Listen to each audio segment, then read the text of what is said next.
करने से पहले मैंने एमएनसी में जॉब कर रहा था, बट मेरे थोड़ी बहुत नॉलेज थी। मेरे यहाँ पहले कभी डेयरी का काम होता था। अगर आप थोड़े जागरूक नहीं है तो आपकी जेब आराम से काटी जाएगी। दोबारा वाली हो गाय थी 22,000 रुपए की। 22,000 हाँ जी, गाय के लिए ये तो टफ टास्क पहले भी था और आज भी है। घर में हम लोग 20-20, 30,000 रुपए कुत्ते पाल लिए जाएंगे, एक गाय नहीं पाली जाती। हमें आ गया कि भैया खाली गाय का दूध नहीं बिकेगा, भैंस भी चाहिए। कम रेट में चाहिए तो आधा गाय आधा भैंस 65 रुपए में भी दे देते। अपना देसी इलाज नींबू चीनी सोडा ये देते हैं। मेहनत तो है, मेहनत तो करनी पड़ेगी। आपको चोकर, मसूर, खल, अरहर और उड़द की चुनी। जानवर कम है, मिल्किंग में कम है दूध, लेकिन फिर भी 35-40,000 रुपए बच जाते हैं। मित्रों ने कृषि दर्शन में आपका स्वागत है। और आज मैं पहुंच चुका हूं उत्तर प्रदेश के बरेली जिले में।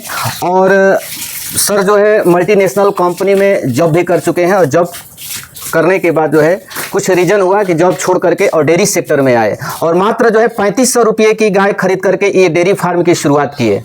तो स्टार्टिंग में इनको क्या क्या परेशानियों का सामना करना पड़ा, कैसे कैसे गायों और भैंसों की संख्या बढ़ाते गए, प्रेजेंट में इनके पास जो है कितना प्रतिदिन का मिल्क प्रोडक्शन हो जा रहा है, किस रेट से दूध सेल कर रहे हैं, और किस तरह से इनका रख रखाव करते हैं, किस तरह का इनका फीडिंग मैनेजमेंट है, काफ़ी महत्वपूर्ण जानकारी जो है इस वीडियो में दिया गया है। तो वीडियो को कंप्लीट देखिएगा। जानकारी अच्छा लगे तो इस वीडियो को एक लाइक जरूर कर दीजिएगा।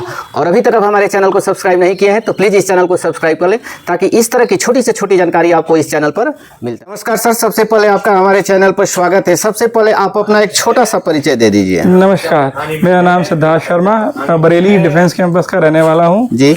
और मैं गौशाला डेयरी अपनी चला रहा हूँ यहाँ पे पिछले 12 साल से। 12 साल हो गया सर? हाँ जी, हाँ जी। तो अपनी जर्नी के बारे में बताएं सर, कि कैसे जो है डेयरी फार्म स्टार्ट करने के पहले आप कहीं प्राइवेट जॉब कर रहे थे या गवर्नमेंट जॉब में थे या किस में थे? सर, डेयरी स्टार्ट करने से पहले मैंने एमएनसी में जॉब कर रहा था जी। टेक महिंद्रा कंपनी में सॉफ्टवेयर इंजीनियर हूँ मैं वैसे जी आपका। और यहाँ डेयरी स्टार्ट करने के पीछे 2 रीज़न थे। पहला रीज़न तो ये था कि दूध अच्छा नहीं मिल रहा था जी। और दूसरा ये हमारा पुराना काम था। जब मैं जॉब छोड़ के आया किसी कारणवश अपनी, तो फिर इधर उधर नौकरी करने की बजाय मैंने इस काम को करना ठीक समझा जी। ये जॉब करी थी 2-3 जगह, तो पैसे ना मिले या कम मिले या लेट मिले, जो टाइम पे ज़रूरत पूरी ना होने के कारण मैंने फिर अपना डेयरी का काम शुरू किया। तो जब डेयरी की शुरुआत करने की सोच रहे होंगे सर, तो डेयरी न करके आप दूसरा व्यवसाय भी अपना सकते थे, क्योंकि काफ़ी जो है रिक्सी ये काम है। सर बात ठीक है, बट मेरे थोड़ी बहुत नॉलेज थी। मेरे यहाँ पहले कभी डेयरी का काम होता था जी, तो मेरे को ये ज़्यादा ठीक लगा। हाँ। तो फिर मैंने इस चीज़ को किया है। रिस्क है ठीक है, बट पहले कभी होता था रिस्क जी, अब नहीं है। तो जब घर पर बोले होंगे सर कि हम नौकरी जब छोड़ कर आए होंगे, घर पर भी बोले होंगे कि हम डेयरी की शुरुआत करेंगे, तो घर वाले भी मना किए होंगे? नहीं सर, फैमिली सपोर्टिव है। किसी ने कहा जैसा आपको ठीक लगे, इसको जो करना है वो करो। फैमिली कभी इस चीज को लेकर बीच में इंटरप्ट नहीं करती जी। तो शुरुआत किससे किए थे, गाय से किए थे कि भैंस से किए थे? मैंने ऐसा गाय से की थी शुरुआत। गाय से किए थे? हाँ जी। तो कहाँ से वो गाय परचेज किए थे सर? सर गाय सर यहीं लोकल बरेली के आसपास फरीदपुर से। किसान से या मंडी से? तो ली किसान से थी। पहले वो मंडी में आई थी, मंडी में सेल नहीं हुई तो फिर मैं किसान के घर गया था, वहाँ से लेके आया। हाँ। मंडी में कभी गए हैं कि नहीं सर? मंडी में सर जाते रहते हैं। तो कैसा लगता है वहाँ का अनुभव, अपना बताइए सर। अनुभव तो सर वहाँ पे है, अगर आप थोड़े जागरूक नहीं है तो आपकी जेब आराम से काटी जाएगी। किस तरह से मतलब लोग ठगे जाते हैं सर? ठगे, कोई नया आदमी मंडी में जा रहा है तो उसको जानवर के रेटों का अंदाजा नहीं होता है, वो दोगुने तिगने रेट मांगे जाएंगे जी। तो आप अगर उसने आपसे 1 लाख मांगे हैं तो कोई भी आदमी डर डर के 50-60 हज़ार रुपये लगाएगा जी। लेकिन तो होगा क्या, वो जानवर आपका 30-40 हज़ार रुपये का तो होगा ही जी। तो ऑलरेडी आप उसके ट्रैप में फंस जाओगे और आपको लेनी पड़ेंगी। कोई अनुभव नहीं है तो उसका थनों में डिफेक्ट है या कुछ पुरानी गाय, नई गाय, बहुत सारी चीज़ें हैं, तो सब चीज़ें ऐसी रहती हैं मंडी में। तो फर्स्ट गाय लाए थे, कितना में खरीदारी की? सबसे पहली जो गाय आई थी जी, वो आपकी आई थी 3500 रुपये की, 3500 रुपीज़ की। मात्र 3500 में शुरुआत किए थे? हाँ जी, हाँ जी। कितना उसका दूध था सर? सर उसने बयाने में उसको करीब 1 महीना लेट थी, तो मेरे यहाँ खा पी के अच्छी हो गई, तो उसने फर्स्ट टाइम में 12-13 लीटर दूध दिया था। यानी कि 12-13 लीटर दूध वाली गाय फर्स्ट टाइम में उसने दिया था। 3500 रुपया का खरीदे थे? हाँ जी, सबसे पहले। इसके बाद और कितने दिन के बाद गाय लाए या मतलब भैंस खरीदे? सर पहले फिर दोबारा फिर गाय लाया था, उसके बाद भैंस लाया था। दोबारा जो गाय लाए थे कितना में लाए थे? सर दोबारा वाली हो गाय थी 22,000 रुपए की। 22,000 हाँ की। जी। तो वो कितना दूध दे रही थी सर? 10 लीटर दिया था उसने। 10 लीटर दोनों मीटिंग का? हाँ जी, हाँ जी।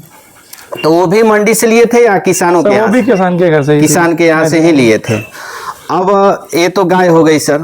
अब दूसरा टफ काम होता है कि उस दूध को मार्केट पहुंचाना, उसका सही माने कीमत मिल पाना।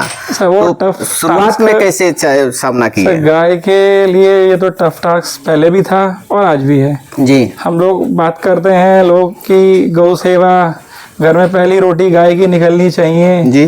घर में हम लोग 20-30 हज़ार रुपए कुत्ते पाल लिए जाएंगे, एक गाय नहीं पाली जाती है जी, जी। और दूध हमें पीना है भैंस का, गाय को हमें रोटी खिलानी है जी। तो गाय का दूध तो वही पीते जिनको बच्चे को पिलाना है जी। या 100 घरों में से 1 या 2 घर में किसी घर में गाय का दूध जाता है जी। ये टफ टास्क तो है बट धीरे धीरे मेंटेन हो गया जी। समझ में हमें आ गया कि भैया खाली गाय का दूध नहीं बिकेगा, भैंस भी चाहिए। तो हमने फिर धीरे धीरे गाय और भैंस मिला के। तो शुरुआत में कैसे मतलब सेल किए? क्योंकि गाय ला दिए, दूध भी उसी दिन से आपका तैयार हो गया, तो कैसे शुरुआत में सेल? शुरुआत में अपने मिलने वाले थे 2-3, उनको शुरू किया है कि हमें कॉलोनी में ही रहते हैं अवधेश मिश्रा जी, नाना जी, उनके यहाँ जाने लगा। फिर पीछे 1-2 लोग हैं, सबको प्योरिटी चाहिए जी। तो गलत काम होता नहीं है, तो प्योरिटी है ही जी। तो गाय का या भैंस का उनको फर्क नहीं था, उन्होंने लेना शुरू करा। फिर धीरे धीरे उन्होंने अपना रुझान बढ़ाया कि भैया भैंस लाओ तो और अच्छा है, तो फिर हमने भैंस भी उड़ाना शुरू करी थी। तो गाय भैंस मिक्स रखने के पीछे रीजन? यही रीजन है, गाय का दूध भी सेल हो जाता है जी। सेवा भाव गाय के लिए है जी, भैंस रखना मजबूरी है जी। तो जो गाय रखे हैं सर कितना लीटर से कितना लीटर वाली? 12 लीटर से 20 लीटर के आसपास है गाय है। हाँ जी, हाँ जी। कितना में खरीदे होंगे शुरुआत से लास्ट? गाय की मैं कॉस्टिंग की बात करूँ जो अभी एट प्रेजेंट है 17,000 रुपए से लेके 45,000 रुपए तक की गाय है। 45,000 हाईएस्ट? हाँ जी, हाँ जी। और भैंस कितना लीटर? भैंस की बात करूँ सर आपका तो 50,000 से लेके 1 लाख रुपए तक की भैंस है। और दूध की बात करूँ तो वही 10 लीटर से 12 लीटर 14 लीटर दूध 14 लीटर तक। तो हाईएस्ट जो है कितना तक दूध गया था सर आपका दोनों मीटिंग का? एक कैटल का या पूरे फार्म? ना पूरे फार्म का। सब पूरे फार्म का। अभी जानवर कम है, अभी 75 to 80 के बीच में। जब मेरे पास जब 30 जानवर थे तो करीब 2.25 क्विंटल के आसपास दूध पर आता मेरा अपना। 2.25 क्विंटल के आसपास। तो अभी जानवर कम कर दिए जी जी। टोटल गाय भैंस कितनी होगी सर? अभी एट प्रेजेंट मेरे पास आपका 18 गाय भैंस हैं, जिसमें मिल्किंग में? टोटल मिल्किंग में आपके 11 जानवर। 11 में भी तो कुछ प्रेग्नेंट होगी सर। 11 में तो जो मिल्किंग में है 18 है, उनमें आपका मिल्किंग में वो गावेन आपके कितने 4 तो गाय तो मेरी सारी गावेन है और 3 भैंसे गावेन है। तो आपका 10 जानवर मेरे गावेन है, बाकी मिल्किंग में है जी। और क्या रेट मिल जाता है सर? दूध का सर रेट 60 रुपए से 70 रुपए के बीच में है। तो 2 रेट का तो गाय का है और 70 रुपए का भैंस का है। भैंस का तो यहाँ कम रेट में चाहिए तो आधा गाय आधा भैंस 65 रुपए में भी दे देते हैं। अच्छा 3 रेट है आपका? 60, 65 और 70? हाँ जी, हाँ जी। तो यहाँ से सेल हो जाता है सर कि मार्केट में ले जाना? 90% दूध तो यहीं से सेल हो जाता है। 10% वो है कि घर पे कस्टमर के पहुँचाना पड़ता है जी। अब हम बात कर लेते हैं कि शुरुआत में आपको क्या क्या परेशानियों का सामना करना पड़ा? सर शुरुआत में सबसे पहले गाय का दूध सेल करने के बाद उसके बाद जब कैटल बढ़ा लिए तो फिर आपको सर्वेंट का इशू, सर्वेंट मिलने में भी दिक्कत होती है जी।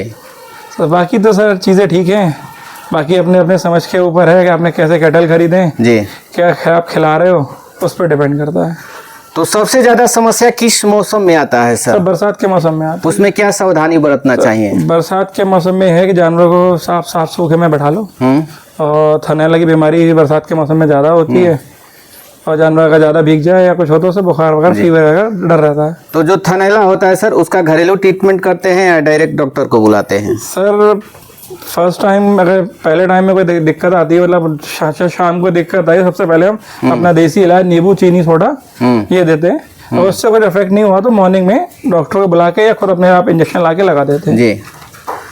और आपके पूरे फार्म का एरिया कितना होगा सर? सर ये 250 का जगह है, फ्रंट इसका 30x80 की जगह है। 30x80? हाँ जी, हाँ जी। और हम देख रहे हैं सर काफी सिंपल शेड में ही आप डेयरी फार्म चला रहे हैं। बहुत सारे लोग जो है 3 लाख 4 लाख रुपया का हाईटेक जो है पहले शेड बनाते हैं, इसके बाद गाय लाते हैं। तो आप सर जिसकी जैसी जैसी कैपेसिटी है, बट मेरा तो कहना यही है जी, पहले आप अपने आप को स्टेबल करो, दूध जानवर लाओ, अच्छे ब्रीड के जानवर लाओ, अच्छी कॉस्टिंग के, और दूध अच्छा निकालो, उन्हीं से अपने आप को प्रॉफिटेबल कंडीशन में लाओ, धीरे धीरे अपनी चीज़ें ठीक करो। जी। तो कभी आपको ऐसा अफसोस नहीं होता है कि काश हम वो जॉब छोड़ करके हम डेयरी सेक्टर में नहीं आए रहते? नहीं सर, अब अफसोस नहीं होता जी, कोई वो दिक्कत नहीं, पर वहाँ पे आप दूसरे के नीचे काम कर रहे हैं, आप खुद के मालिक हो जी, और थोड़ी मेहनत का काम है, उससे आप फिजिकली भी फिट रहते हो। जो इधर उधर जाके आपको जिम जाना, ये सब करना है, वो नहीं करना पड़ रहा है जी, और आपके पास टाइम कंज्यूमिंग नहीं है। आप अगर कायदे से काम करते हो तो 3 घंटे सुबह, 4 घंटे शाम को, 7 घंटे का मुश्किल से काम है। मेहनत कितना है सर वो बता दीजिए। सर मेहनत तो है, मेहनत तो करनी पड़ेगी, जी, बिना मेहनत के कुछ नहीं है। आप प्राइवेट सेक्टर में जॉब कर रहे हो, वहाँ भी आप मेहनत करोगे तो ही आप जॉब के अंदर सर्वाइव कर पाओगे। जी, तो फिर आप अपने काम पे मेहनत करो, या सर्वाइव के संग संग आप दूसरों को पैसा पैदा कराओगे, आप खुद पैदा करो, जी, अपने लिए करो, अपने परिवार के लिए करो। आप सुने भी होंगे सर कि बहुत सारे लोग डेयरी खोलते हैं और 10 में से 9 लोग जो है साल भर 6 महीना चलाकर बंद कर देते हैं। एक ही लोग जो है पर सक्सेस होते हैं, उसके पीछे क्या रीजन मानते हैं? मेरे हिसाब से तो 2 रीजन है उसके पीछे। पहला कि जो स्टार्ट कर रहे हैं उनको एक्सपीरियंस नहीं रहा होगा, और दूसरा उन्हें जो लेबर मिली होगी वो अच्छी नहीं मिली होगी। जी, और कोई रीजन तो नहीं हो सकता। अगर लेबर अच्छी है, एक्सपीरियंस अच्छा है, तो फिर काम बंद करने का जी, कोई कुछ है ही नहीं उसमें। अब हम थोड़ा ज़्यादा समय नहीं लेंगे। खाने के लिए क्या देते हैं इन लोगों को? खाने के लिए 2-3 तरीके का दाना है, जिसमें क्या क्या रहता है? जिसमें आपका चोकर, मसूर, खल, अरहर और उड़द की चुनी। जी, तो पकाकर खिलाते हैं या सूखा नहीं खिलाते सर, भिगो के खिलाया जाता है सारा दाना। मैं तो एक टाइम सूखा दाना और एक टाइम गीला दाना देता हूँ। जी, जी, बाकी सब अपने अपने हिसाब से खिलाते हैं। तो आप एक युवा हैं सर, युवाओं के लिए क्या संदेश देना चाहेंगे? क्या उनको डेयरी फार्म में आना चाहिए या मतलब घाटे का सौदा है? सर जो आलसी इंसान है वो बिल्कुल ना आए, जो मेहनती है, मेहनत करना जानता है, वो आराम से आए। घाटे का सौदा नहीं है, थोड़ा मेहनत है और बाकी कुछ नहीं, बाकी सब बढ़िया चीज़ें अच्छी हैं। तो अभी सर महीने में कुछ बच जा रहा है कि नो प्रॉफिट नो लॉस बचा? नहीं सर, ऐसा नहीं है, नो प्रॉफिट नो लॉस में नहीं है, बच जाता है महीने के। अभी जो जानवर कम है, मिल्किंग में कम है दूध, लेकिन फिर भी 35-40 हज़ार रुपये बच जाते हैं महीने के। जी, तो चलिए, इतनी व्यस्तता रहते हुए सर और इतना अधिक धूप में आप इतना बहुमूल्य अपना समय निकाले, इसके लिए आपको बहुत बहुत धन्यवाद।